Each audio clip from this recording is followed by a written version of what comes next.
Halloween est une fête qui se célèbre de plus en plus et la médiathèque a programmé plusieurs animations. La première fut la réalisation d'un livre pop-up. Alors là, ils sont 12, on a 12 enfants, donc à partir de 7 ans, je crois. Et ça se passe très bien, il y a vraiment de tout, toutes les imaginations différentes. Il y a vraiment des enfants qui sont très, très précis, très méticuleux, et d'autres qui sont plus dans l'imagination et dans le débordement.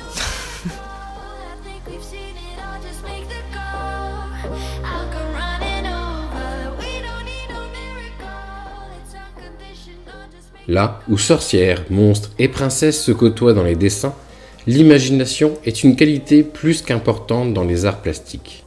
Le but, c'est sur 2 jours, donc sur 8 heures d'atelier, que les enfants produisent leur propre livre pop-up, alors majoritairement sur le thème d'Halloween, mais il y a eu plusieurs idées différentes.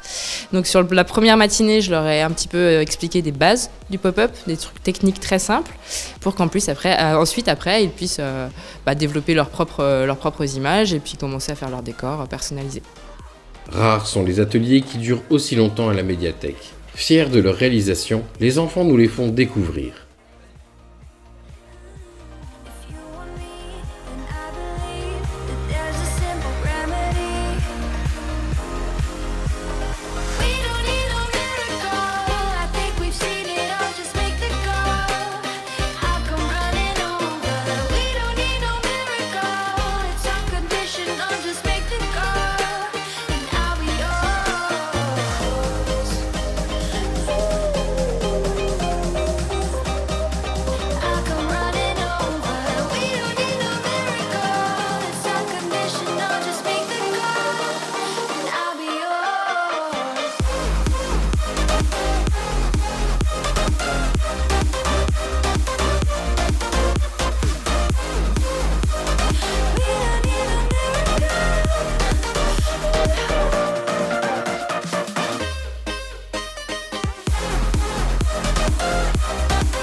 La médiathèque a continué sa journée en proposant aux petits comme aux grands une rencontre spéciale. Pour cela, l'espace culturel Victor Hugo a été décoré spécialement. Toiles d'araignée, chapeaux de sorcière, chauve-souris, tout était presque là pour faire frissonner. Les parents et les enfants sont arrivés en nombre pour être la proie de la conteuse. Alors aujourd'hui, c'est un jour un peu particulier. C'est la fin octobre et puis petit à petit, le jour et la nuit se mélangent, les jours se raccourcissent, les nuits se rallongent. Et à cette période-là, il se passe parfois des choses un peu étranges. Métier magique et ancestral, le conteur galvanise la foule par sa prestance et sa façon de nous conter d'anciens récits, traditions ou même des croyances.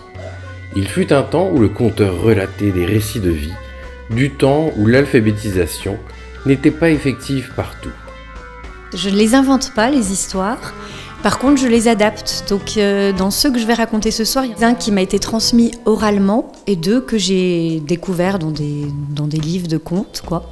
Et donc, je les ai adaptés pour y mettre de moi, des choses qui me parlent, des choses qui peuvent parler, à mon sens, à ceux à qui je vais raconter. Les enfants sages comme des images étaient tout ouïs en écoutant les 3 histoires, tellement intéressés qu'on les aurait crues envoûtées.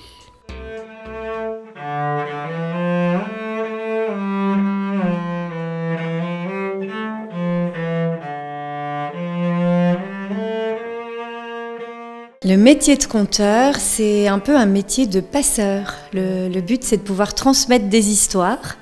Donc des histoires qui ont souvent voyagé, parfois des années, des centaines d'années, qui sont passées de pays en pays, de culture en culture. Et puis chaque conteur y a mis un peu de lui, de ses images, de ses émotions. Ce qui fait que le conte, ça reste un art vivant. Pour continuer dans le thème et terminer au mieux pour lutter contre la trouille, une bonne soupe à la citrouille.